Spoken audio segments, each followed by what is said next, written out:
Happy Thursday, everyone. Here with Greg Dixon with the Note Show, and we have a guest here, Hannah Thorsen, and she's involved with financial services and education, and has a bit of a story about how she got involved with this. And just before I go too far, she'd really like to connect with real estate investors and brokers along that line. So it's one of the reasons why we have her on the show today, which is mostly aimed at real estate investing. So Hannah, do you want to introduce yourself a bit and tell your story? Yeah, absolutely. Thank you so much for having me on, Greg. I really appreciate it. My story, pretty much. So I was raised on video games, and back in sixth grade, I was introduced to somebody by the name of Markiplier, which is a gaming YouTuber. And before Markiplier, I didn't really know what I wanted to do. I wanted to be a veterinarian, and then I was like, I wanted to be a helicopter pilot at some point. So I was kind of all over the place with what I wanted to do. But when I found Markiplier, I realized, oh, like you can create content, make play video games, and make people happy all at the same time. I was like, oh my gosh, I want to do that. So I kind of started off my journey with gaming and content creation, made my own YouTube channel when I was in 2015. Kind of just self-taught myself how to edit, how to create content, how to stream, just how to be in entertainment basically. And then about 5 years later, around in 2020, my grandpa ended up passing away from cancer, and that kind of catalyzed me into realizing, oh, I've been doing this for about 5 years, but I still haven't helped people in the way that I want to. So I went on my LinkedIn, and I tried to see if I could find some game developers, see if I could make some sort of cancer awareness event within Minecraft. I didn't end up actually being able to create that event, which I still want to. Because the person I got connected with actually made me CEO of their startup like 6 months after I met them, and that kind of pivoted me into like more of the educational world, the business world, and startups and stuff like that. And while I was pursuing that endeavor, I was also taking care of another advisor within that startup. He had a pituitary tumor and thyroid cancer. So pretty much I was learning how to be CEO while also taking care of Matthew. And about 9 months in, Matthew unfortunately ended up passing away. And so then I was kind of left. I had actually driven 27 hours from Sacramento, California to Austin, Texas to help out Matthew and just the rest of the startup. So I then had to move 27 hours back to Reno, Nevada, and I was living with my parents. And then that pretty much fast forwards us to this year, where my parents actually left me homeless in Reno, Nevada, which is then what catalyzed me into what I do now, which is being a financial advisor. Because pretty much I realized, I've been chasing my dreams now since sixth grade, and I've realized I still haven't, gotten to where I want to get, where I genuinely want to be, because I haven't had a solid foundation. I've been complimented on the hierarchy of needs that I'm more on the self-actualization part at the top. And, having been complimented that, I've realized within that hierarchy of needs, although I'm at that spot, there are certain levels within that pyramid that I'm still not fully, I still don't have a full, genuine, grounded foundation within. And so that kind of made me realize, okay, I think that people need to have that financial foundation first in order to be able to actually pursue their dreams and their goals with conviction. So yeah, that's a little bit about my story and how I got to where I am. Yeah, and that's right. You need a basis, as you found. You didn't really have a financial basis for what you're doing, and then when you found yourself homeless, then you says, "Oh, okay." And many of the things that you were doing, even with the startup and with the things that you wanted to do personally, having it needs money. At least you need a base where you're not scrambling for the basics while you're trying to get a project off the ground. Absolutely. Yeah. So you've gone through some considerable training, I imagine, and you're involved with a company now. Do you want to talk a bit about that? Yeah. So our agency directly is Virtuity Financial Partners, but we're partnered directly with WFG, World Financial Group, and Transamerica. So kind of the blessing of our agency specifically is, say I were to work directly for like Merrill Lynch or one of those insurance companies or anything like that. They're limited in the services and the products that they can provide. With Virtuity, we're not limited. So we're partnered with every single. We're partnered with BlackRock, Fidelity, Nationwide, like you name it. We have the ability to kind of provide literally any service under the sun, and that's kind of like the blessing is, you know, about 99% of America, honestly, is financially illiterate. We didn't get the financial education in schools that we really genuinely need. And it's unfortunate because most financial advisors won't sit down with families if they're not making like six figures or more. What we do at Virtuity, our motto, no families left behind. We want to make it. So whether you're a millionaire or you are negative $50,000 in your bank account, we want to sit down with you and help you and provide this education and provide this awareness and provide an actual opportunity to see how you can get out of your situation. So I'd say that's the biggest thing that I'm really excited about and passionate about, just that we can help pretty much each and every person because we provide each and every service that's out there. Yeah. Part of the education is you want to learn how to be on the right side of compound interest. So Absolutely. too many of us are on the wrong side of compound interest. So, so because you're connected to a wide range of services, so that means if somebody comes to you and you can create a custom recommendation for them for what will meet their needs. Yeah, pretty much. So kind of like how the process goes is somebody would come to us. We kind of go over like that educational and awareness approach. Oh, oops. Yeah. We kind of go over that educational and awareness approach where, we'll sit down with them. We'll talk about compound interest. We'll talk about risks. We'll talk about taxes. We'll talk about all that. And then, we'll set them up with a free financial needs analysis, kind of go over their cash flow and everything, all the savings that they have. And we'll then kind of churn that through our system and figure out, a genuine plan that can get them to where they want to go. So typically we ask people like where they want to be at, like when they want to retire and what is a number that they want to sustain themselves on a monthly basis, and then basically see how we can back engineer a plan to make that happen. No, that's fabulous. And you said you wanted to connect with real estate brokers, agents, and what does that look like for you? Yeah. So, I'm personally a little bit new to this industry. I've only been here for about 4 months or so. So, I really want to kind of build up my partnership base on a really, prestigious level where, I'm working with, people with integrity, people that they know how business works. And on top of that, I'm imagining being able to directly impact families through real estate, I think is a really good approach because, there's also a lot of families that get into real estate and they still don't know the basis of how, finances work. And I'd say, it's pretty much just my way of kind of building up my book of business and making it so Virtuity is, a really reputable and really well-known, agency that, we're here to help each and every family. Yeah. So for the families, so let's say they want maybe a first-time home buyer, they're looking to get into it.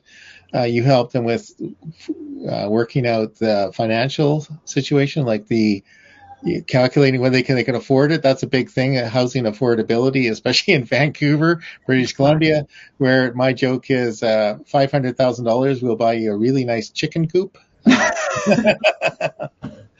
Yeah, and that's another thing. A lot of people don't know about like the debt to income ratio and stuff. So, they think that it's really easy to get a house. They have the numbers or whatever, but then they don't get approved for the loans because they don't know the intricacies of like, debt to income ratio. So yeah.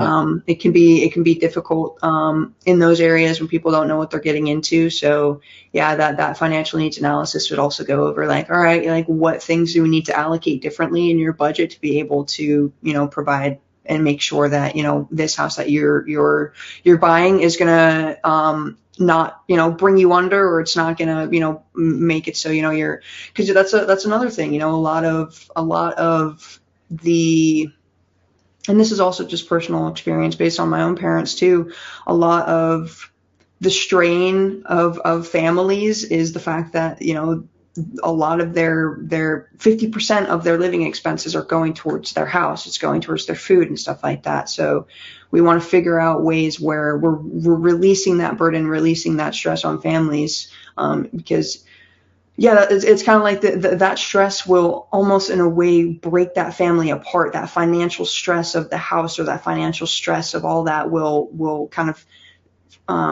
seep into just the psychology of the family and how they view each other. Like for example, for me, this kind of gets a little bit more vulnerable, but some of the dynamics that I had with my parents were, you know, I couldn't be myself. I couldn't have my own philosophies. I couldn't have my own beliefs if I was living in their house rent free. Because they had the belief that because I'm under their roof, everything that they say goes, and I don't have a say. So coming from that kind of a background, I don't want people to have to go through that. And it's like, I know for a fact that my parents, they don't come from that perspective because they mean harm, but because, they probably felt like they've been taken advantage of and they don't want to be taken advantage of again. But I just want to make it where families don't have that financial stress, where if someone is living under your house rent free, that shouldn't cause any kind of friction, between the family. It should be a way to empower your family. Oh, you're living here for free. Well, what else can I do to kind of help, get you to a spot where, not only are you living here for free, but now you can get yourself in a better position. So yeah, I'd say that's another reason why I resonate with real estate and stuff too, because I want to be able to kind of see if I can help shift what families are struggling with. Yeah. No, it's a huge stress on a family relationship and a marriage with financial issues. And I think it's compounded now because the interest rates have gone up considerably. We had a long period of nearly free money compared to, years ago where the rates were much higher. I remember a time when the rates were 18 and 19% for a mortgage, right? Yeah. People can't even imagine that now, really. And but it still makes a big difference. Even 2% increase in your interest rate can make a big difference in how your monthly payments. So you're partly in the family saving business here with with your money advice, right? Yeah, pretty much. Yeah, but also, I'm a huge visionary. I won't lie. I want to do a lot in this world. I've kind of been surprisingly, I was recently complimented that I remind somebody of Elon Musk just because of the things that I want to do. So I want to start off with financial education and foundations, but I see myself kind of sprouting from this in multiple different areas, whether it comes to tech, maybe the new emergence of Web3 and kind of like the metaverse and stuff. There's a lot of different things that I want to get into, so I'm pretty excited because I feel like I also found my own foundation to be able to actually pursue my dreams too. So it's like, yeah, more than anything, more than family stuff too, I'm also just really excited to be able to help others, provide others the opportunity to kind of do what I do, create a business, Yeah. and have the ability to create that passive income to allow them to actually pursue their passions with the correct resources and the correct strategies, versus just shooting in the dark, saying you have a dream, trying to do the dream, and then quitting because you don't know why it didn't work. I think many startup businesses fail because they run out of money. That's the thing, and That's exactly what happened with Art Chops. I actually wasn't even paid at that startup. I did everything completely free. And that was my first experience in business. I didn't go to college. I had a 3.8 GPA and I graduated high school. I was in 3 different high schools, but yeah, shoot, I lost my train of thought. I'm not sure where I was going with that. Yeah, no, it's you got ordeal by fire with your financial business training, right? Because you jumped into the startup and then you had to learn a lot of things on the fly, and then Yeah. you got to see what worked and what didn't work from a business point of view.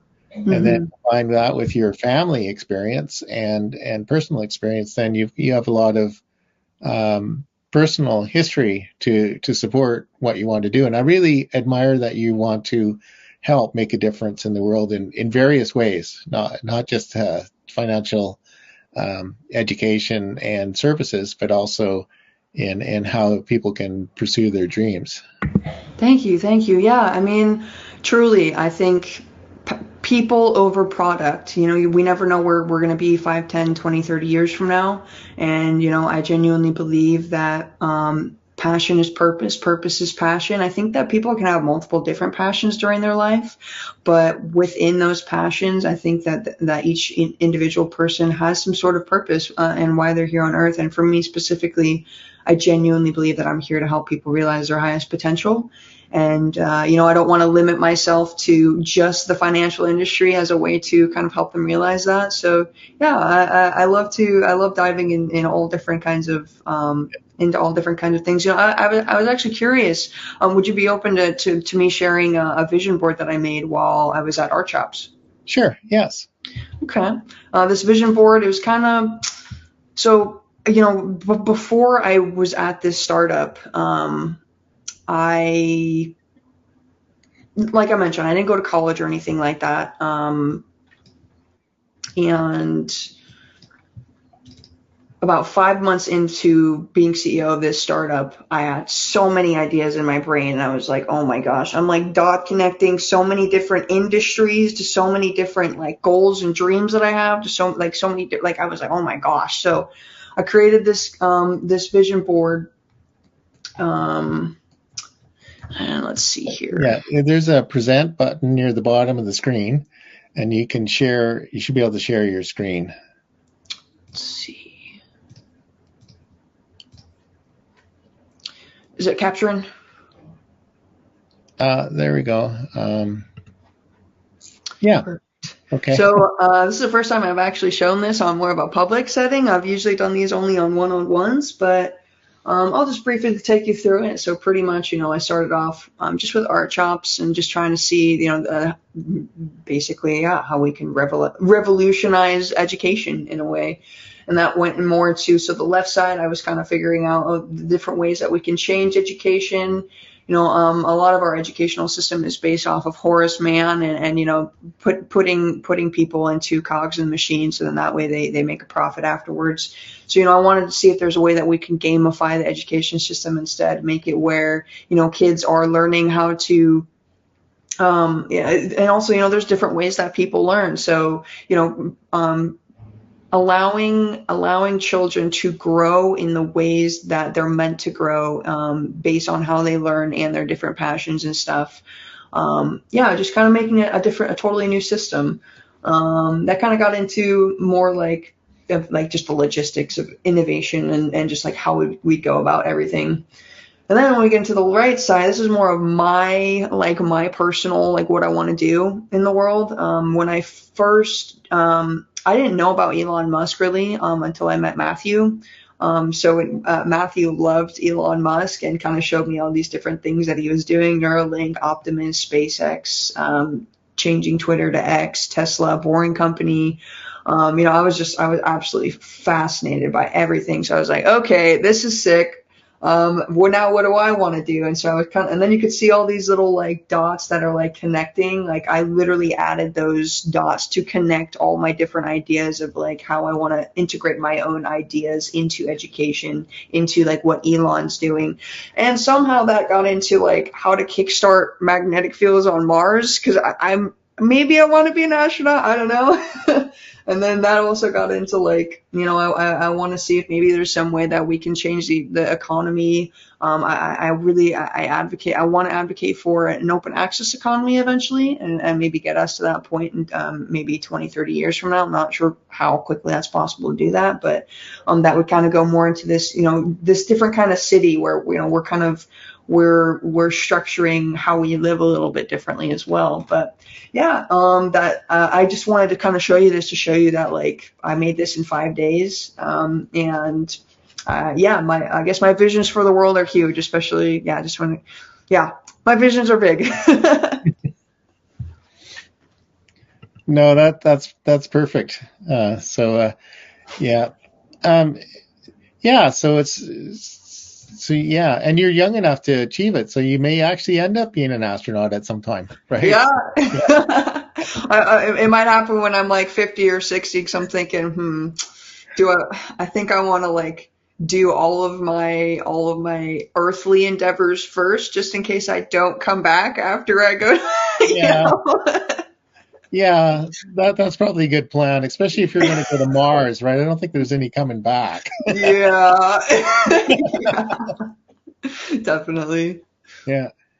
Well, this has been great. So what's the best way for people to reach out and talk to you? Through LinkedIn, probably? Yeah, absolutely. Yeah. You could find me there. I'm pretty much on all socials. I'm mostly on Instagram, Facebook, and LinkedIn, but LinkedIn's probably the best spot. Yeah. Place So to we'll find me. we'll be sure to get your LinkedIn Okay. contact out there, but they can find you.